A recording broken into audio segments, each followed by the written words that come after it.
Hello there everyone and welcome into this lecture in which we're going to discuss A/B testing using Google Bard. Now, for those of you who don't know what A/B testing is, it's basically creating variations of the same thing. So, for instance, let's say you're going to create a campaign on Facebook to promote product A, okay? Or let's call it product X. Now, when you are going to create that campaign, in most cases, people, especially when you're a beginner, you're going to create one campaign, okay? And most people are going to be content with just one campaign. It turns out that in order for things to be better, you have to do A/B testing, okay? Because picture it like this. It's almost like having multiple choices. When you have multiple choices, then if you don't like this, you're obviously going to like some other choice. So producing multiple campaigns or a variation of the same campaign, even if it's just two, is always beneficial because it can help you find out if one variation of a campaign was better than the other one.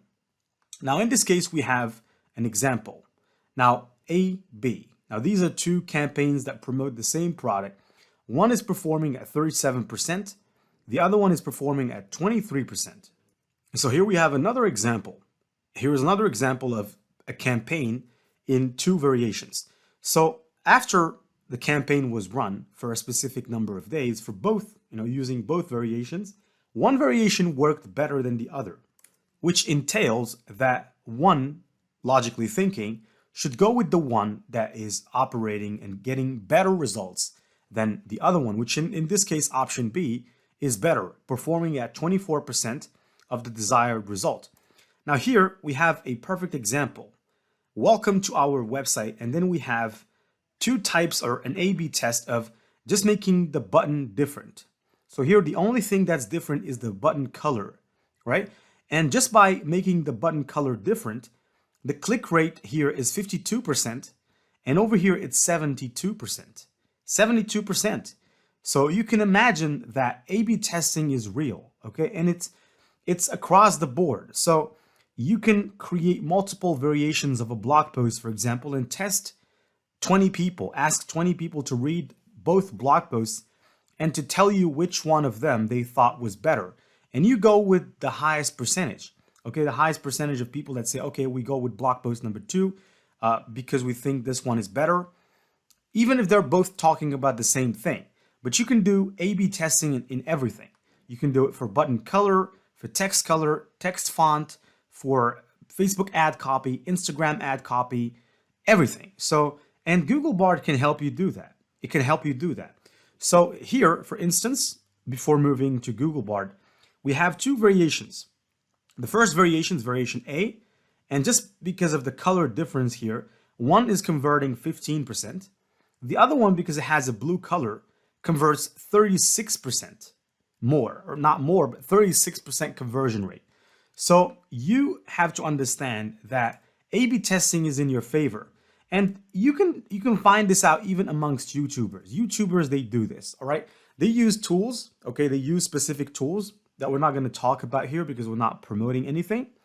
But they use tools to find out which YouTube thumbnail is doing better. So they will release the video with one YouTube thumbnail, and they'll release the same video with a different YouTube thumbnail, and they'll analyze which one of them is getting more views.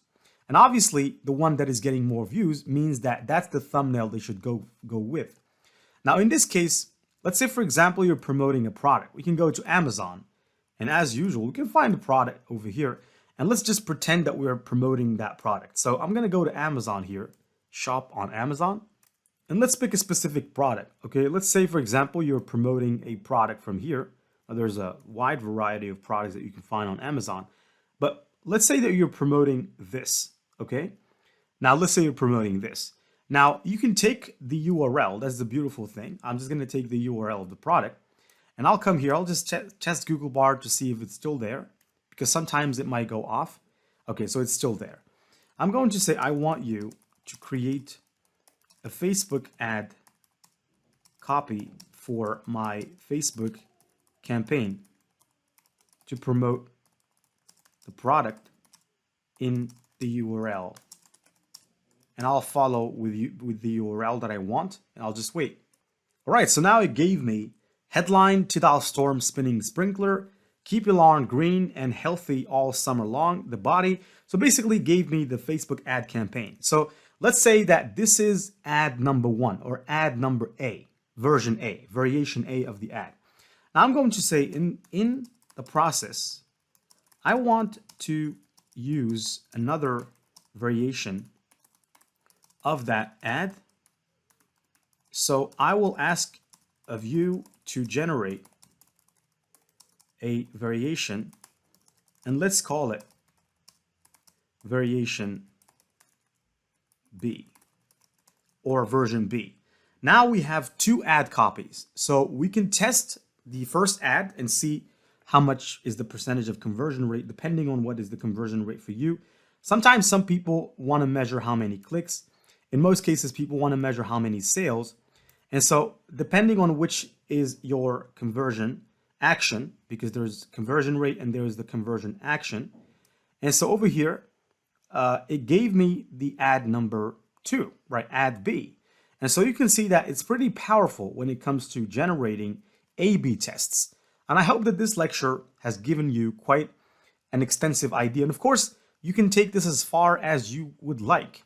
Now, A/B testing, like I said, is vague because, for instance, this particular title over here, you can generate a different title, okay? You can generate a different title for the same product, all right? And you can test. You can run the product for a week, okay? And see how much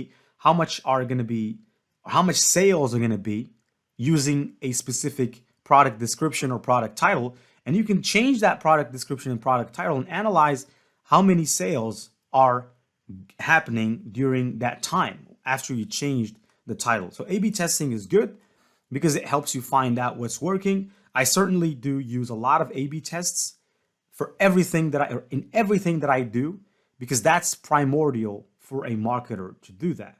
Now, without further ado, I hope that you enjoyed this lecture, and see you in the next lecture where we're actually going to go ahead and do some reverse engineering. Okay, we're going to find out what are our competitors not doing that we can do to beat them.